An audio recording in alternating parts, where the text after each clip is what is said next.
Pulsar Suni ഇത് ചെയ്തു, അവനിങ്ങനെ ചെയ്തു, ആർക്ക് വേണ്ടി, എന്തിനു വേണ്ടി? ദിലീപിൻ്റെ പേരവൻ പറഞ്ഞു. അത് സത്യത്തിൽ പോലീസ് സീരിയസ് ആയിട്ട് അന്വേഷിക്കേണ്ട മാറ്ററും അല്ലെങ്കിൽ പുറത്തുനിന്ന് ഒരു അന്വേഷണ ഏജൻസി അന്വേഷിക്കേണ്ട മാറ്ററും എന്ന് പറയുന്നത് എന്തടിസ്ഥാനത്തിലാണ് പൾസർ സുനി ദിലീപിൻ്റെ പേര് പറഞ്ഞത്? ദിലീപിനെയും സുനിയെയും തമ്മിൽ ബന്ധിപ്പിക്കത്തക്ക ഒരു തെളിവുകളും കേരള പോലീസിന് കിട്ടിയിട്ടില്ല. പിന്നെ ഇയാളുടെ ഫോൺ പിടി, ഇപ്പം അതായത് ഞാൻ പറഞ്ഞത്, ഞാൻ ദിലീപുമായിട്ട് ആദ്യമായിട്ട് സംസാരിക്കുന്നത് എനിക്ക് തോന്നുന്നു കേവലം ഒരു മാസങ്ങൾക്ക് മുമ്പാണ്. ഞാൻ ഈ മൂവി വേൾഡ് മീഡിയയിൽ തന്നെ ഈ വിഷയം പറഞ്ഞ സമയത്ത് അത് കേട്ടതിന് ശേഷമാണ് ദിലീപ് ഏട്ടൻ ഞാനുമായിട്ട് സംസാരിച്ചത് പോലും. അതിൽ നന്ദിയുണ്ട്.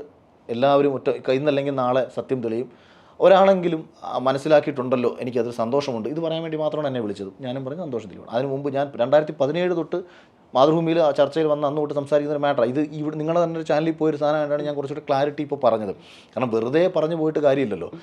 അതാണ് ഞാൻ പറഞ്ഞത്, ഇത് ഭയങ്കരമായി പൊളിയത്തക്ക ഒരു കാര്യമാണ്. പക്ഷേ ഇപ്പോൾ താങ്കൾ പറഞ്ഞ ഒരു ഇൻറ്റൻഷൻ ആയിരുന്നില്ല ഇത് ചെയ്യുന്ന സമയത്ത്, അല്ലെങ്കിൽ ഇതിൻ്റെ പിന്നിൽ പ്രവർത്തിച്ചവർക്കെങ്കിൽ താങ്കൾ പറയുന്നത് വെറുതെ ആവില്ലേ? ഏതാ? ഇപ്പോൾ താങ്കൾ പറഞ്ഞു ഒരാൾ ഓടുന്ന നഗരമധ്യത്തിൽ വെച്ചിട്ട് ഇങ്ങനെ ഒരു ആക്രമണം ചെയ്യുന്നു, അതങ്ങനെ ചെയ്യിക്കാൻ ഈ ചെയ്യിപ്പിച്ച ആൾ മണ്ടനാണോ എന്നുള്ള ഒരു ആരോപണ വിധേയനായി നിൽക്കുന്ന വ്യക്തിയെക്കുറിച്ച് താങ്കൾ പറഞ്ഞു. ചിലപ്പോൾ അത് അഖിൽ ചിന്തിച്ച ഒരു ഇൻറ്റൻഷൻ ആയിരിക്കില്ല പുള്ളി ചിന്തിച്ചതെങ്കിൽ. അല്ല, ഏത് ഇൻറ്റൻഷനാണെന്നുണ്ടെങ്കിലും ഇത് ഇപ്പോഴീ വളരുന്നവൻ വളരെ ശ്രദ്ധിച്ച കാര്യങ്ങൾ ചെയ്യും.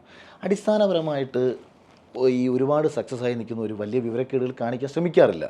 കാരണം നഷ്ടം അവർക്കായിരിക്കും എപ്പോഴും വരുന്നത്. പിന്നെ അവർക്കൊന്ന് വരട്ടാം. അതായത് ഇപ്പം പൊതുവേ നമ്മൾ സിനിമയിലൊക്കെ കണ്ടിട്ടുള്ള ആൾക്കാർ അതിനെ സിനിമയിൽ നിന്ന് ഒഴിവാക്കി കളയും, അല്ലെങ്കിൽ ഇനി മലയാള സിനിമയിൽ നീ ഉണ്ടാവത്തില്ല, ഇങ്ങനെയൊക്കെ പറയാം. ഇങ്ങനെയൊക്കെ വാശിയും ദേഷ്യമൊക്കെ കാണിച്ച് വേറെ ആൾക്കാർ, അതായത് ഒരു ഡയറക്ടറെ വിളിച്ച് പറയാം, അതെ ഇന്ന ആളെ വെക്കുകയാണെന്നുണ്ടെങ്കിൽ ഞാൻ ആ സിനിമയ്ക്ക് അത് പണി തരും കേട്ടോ, അല്ലെങ്കിൽ ഡിസ്ട്രിബ്യൂഷനകത്ത് പ്രശ്നം വരും. ഇതൊക്കെ പറയാനുള്ള ശേഷി പുള്ളിക്കുണ്ടാവും. ഇങ്ങനെയൊക്കെ പറഞ്ഞ് ഒഴിവാക്കാം. ഇത്തരമൊരു ആക്ടിവിറ്റി, ഇങ്ങനൊരു ക്രൂരമായ കാര്യം ചെയ്തുകൊണ്ട് തൻ്റെ ഒരു കാര്യം നേടിയെടുക്കേണ്ട ആവശ്യം പുള്ളിക്കില്ല. കാര്യം ഓൾമോസ്റ്റ് ഈ പറയുന്ന കുട്ടി മലയാള സിനിമയിൽ നിന്ന്, അതായത് കരിയറൊക്കെ പതിയെ ഗ്രാഫ് താഴേക്കാണ്. അതായത് കരിയർ ഓൾമോസ്റ്റ് എൻഡിലേക്ക് വന്നുകൊണ്ടിരിക്കുന്ന ഒരു ആർട്ടിസ്റ്റ് കൂടിയാണ് ആ സമയത്തും. അല്ല, എനിക്ക് തോന്നുന്നു ആ സമയത്ത് മലയാളത്തിലും അതിപ്പോൾ പിന്നെ ഇത് ചെയ്താൽ ഇങ്ങനൊരു ആക്ടിവിറ്റി ചെയ്തുകൊണ്ട് ഒരാളുടെ ജീവിതം തകർക്കുക എന്ന ഉദ്ദേശത്തോടുകൂടി ചെയ്യാൻ തീരുമാനിക്കുന്ന ഒരു വിഡ്ഢിത്തരം, ഇത്രയും വിഡ്ഢിത്തരം, ഇത് ചെയ്യാൻ വേണ്ടിയിട്ട് ദിലീപിനെ പോലൊരാൾ ഒരിക്കലും പ്ലാൻ ചെയ്യാനുള്ള ഒരു സാധ്യതയും ഉണ്ടാവില്ല എന്നതാണ് റിയാലിറ്റി. പിന്നെ മാത്രമല്ല, പോലീസിന് സുനിയെയും ദിലീപിനെയും തമ്മിൽ കണക്ട് ചെയ്യത്തക്ക തെളിവുകളൊന്നും കിട്ടിയിട്ടില്ല. 376B എന്ന് പറയുന്ന വകുപ്പ് 20 വർഷം ശിക്ഷിക്കാൻ പറ്റുന്നൊരു വകുപ്പാണ്. ഈ വകുപ്പിൻ്റെ ഗ്രാവിറ്റി അനുസരിച്ചിട്ടാണ് ഈ ജാമ്യം കൊടുക്കുന്നത്. അതായത് നമുക്ക് ഏത് വകുപ്പാണെന്നുണ്ടെങ്കിൽ ആ വകുപ്പിനൊരു ഗ്രാവിറ്റി ഉണ്ടാവും. ഇപ്പം 307 എന്ന് പറയുന്നൊരു വകുപ്പുണ്ട്, വധശ്രമം. 308 എന്ന് പറയുന്ന വകുപ്പുണ്ട്, വധശ്രമം. രണ്ടും വധശ്രമമാണെന്നുണ്ടെങ്കിലും ഒന്ന് കരുതി കൂട്ടിയിട്ടുള്ള വധശ്രമമാണ്. അതായത് നമ്മൾ തമ്മിൽ സംസാരിച്ചുകൊണ്ടിരിക്കുന്ന സമയത്ത് എനിക്ക് തന്നോട് പെട്ടെന്ന് ദേഷ്യം ഉണ്ടാവുകയും ഞാൻ കൈ കിട്ടിയൊരു സാധനം എടുത്ത് നിങ്ങളെ അടിച്ചു, ഞാൻ നിങ്ങളെ അടിച്ച സമയത്ത് പെട്ടെന്ന് മരണകാരണമാകുന്നൊരു കുഴപ്പമുണ്ടായി എന്ന് വെച്ചോളൂ. അതല്ല, നിങ്ങൾ പോകുന്ന വഴിയിലെല്ലാം ഞാൻ കാത്തു നിന്നിട്ട് കൊല്ലാൻ ശ്രമിക്കുന്നത്. അപ്പോൾ അതാണ് ഈ വകുപ്പുകളുടെ, രണ്ടും വധശ്രമമാണെന്നുണ്ടെങ്കിലും വകുപ്പുകളിലുള്ള വ്യത്യാസം. അതിനനുസരിച്ചിട്ട് തന്നെ ജാമ്യം കൊടുക്കുന്നതിൽ വ്യത്യാസമുണ്ട്. 308 ആണെന്നുണ്ടെങ്കിൽ ഒരു പക്ഷേ പെട്ടെന്ന് ജാമ്യം കിട്ടാം. 307 ആണെന്നുണ്ടെന്നുണ്ടെങ്കിൽ ചിലപ്പോൾ മിനിമം 1 മാസം അല്ലെങ്കിൽ 42 ദിവസം കിടന്നേക്കാം, 28 ദിവസം കഴിഞ്ഞാൽ കിട്ടും. 308 14 ദിവസം കഴിഞ്ഞാൽ കിട്ടും. അതേ കണക്ക് 376B എന്ന് പറയുന്ന ഒരു വകുപ്പാണ് ഈ പറഞ്ഞ വിഷയത്തിൽ ദിലീപിന് മുകളിലേക്ക് ഇട്ടേക്കുന്നത്. ആ വകുപ്പിൻ്റെ ഒരു ഗ്രാവിറ്റിയിൽ, ഈ സെയിം വകുപ്പിൻ്റെ ഗ്രാവിറ്റിയിലാണ് പൾസർ സുനിയൊക്കെ ഇപ്പോഴും റിമാൻഡിൽ കിടക്കുന്നത്.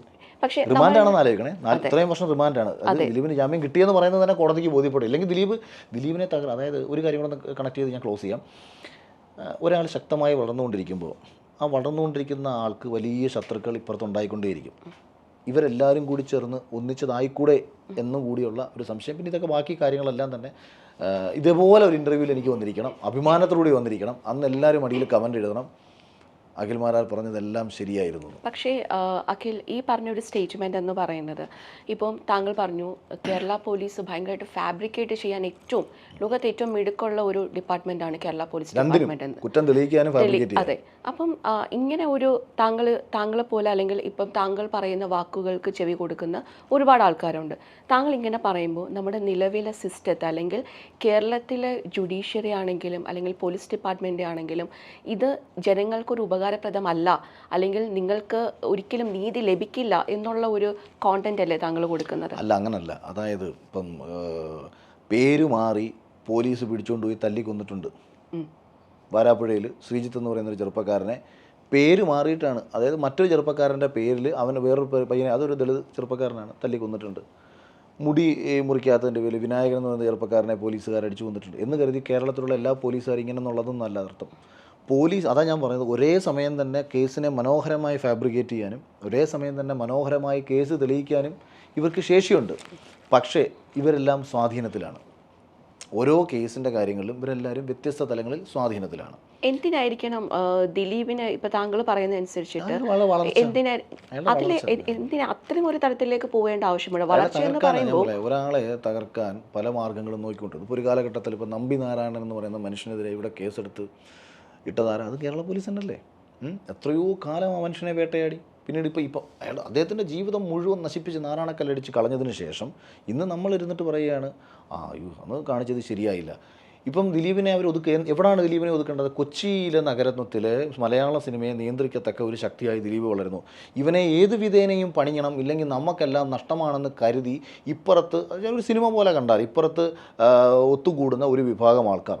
അപ്പോൾ അവരുടെ ആ ഒത്തുകൂടലിൽ ദിലീപ് എന്ന് പറയുന്ന വ്യക്തിയെയല്ല തകർക്കേണ്ടത്. ദിലീപ് എന്ന് പറയുന്ന സിനിമാ നടനെ, ദിലീപ് എന്ന് പറയുന്ന നിർമ്മാതാവിനെ, ദിലീപ് എന്ന് പറയുന്ന ഡിസ്ട്രിബ്യൂട്ടർ, അതായത് ഡിസ്ട്രിബ്യൂട്ടർ അസോസിയേഷൻ പ്രസിഡന്റ്, പ്രൊഡ്യൂസർ അസോസിയേഷനിലെ ശക്തൻ, ആ സമയത്ത് തിയേറ്റർ സംഘടന പൊളിയുന്നു. ലിബർട്ടി ബഷീറും സംഘടനാ പ്രസിഡൻ്റായിട്ടിരിക്കുന്ന ലിബർട്ടി ബഷീറിനെ മാറ്റിക്കൊണ്ട് ദിലീപിൻ്റെ നേതൃത്വത്തിൽ പുതിയ തിയേറ്റർ സംഘടന വരുന്നു. അയാൾ അതിൻ്റെ പ്രസിഡൻ്റാവുന്നു. മലയാള സിനിമയുടെ ട്രഷറർ തുടങ്ങി സകല കാര്യങ്ങളിലും സ്ട്രോങ് ആയി നിൽക്കുന്ന ഒരാൾ, അയാളെ ഏത് വിധേനയും തകർക്കണം, അയാളുടെ കരിയർ ഇല്ലാതാക്കണം എന്ന് കരുതി നോക്കുന്ന ആൾക്കാർക്ക് ഒരു വലിയൊരു കാരണം കിട്ടുകയാണ്. ആ കാരണത്തെ ഫോക്കസ് ചെയ്യുകയാണ്. അതിന് വേണ്ടിയിട്ട് ഇവർ കരുതി കൂട്ടി കളിച്ചാലെന്ന് അല്ലെന്ന് ഇങ്ങനെ നമുക്ക് പറയാൻ പറ്റും. അതിലൂടെ സംഭവിച്ച് ആലോചിച്ച് നോക്കൂ. പരിപൂർണമായും ദിലീപ് എന്ന് പറയുന്ന ഒരു നടൻ്റെ കരിയർ ഏറെക്കുറെ ഇന്നൊക്കെ എത്തുമ്പോഴത്തേക്ക് ഇല്ലാതായി എന്ന് തന്നെ വേണമെങ്കിൽ പറയാം. സിനിമകൾ മോശമായതുകൊണ്ടാണ് പരാജയപ്പെട്ടത്, അല്ലാതെ പുള്ളിക്ക് ഈ ഒരു പ്രശ്നം ഞാൻ വിശ്വസിക്കുന്നില്ല.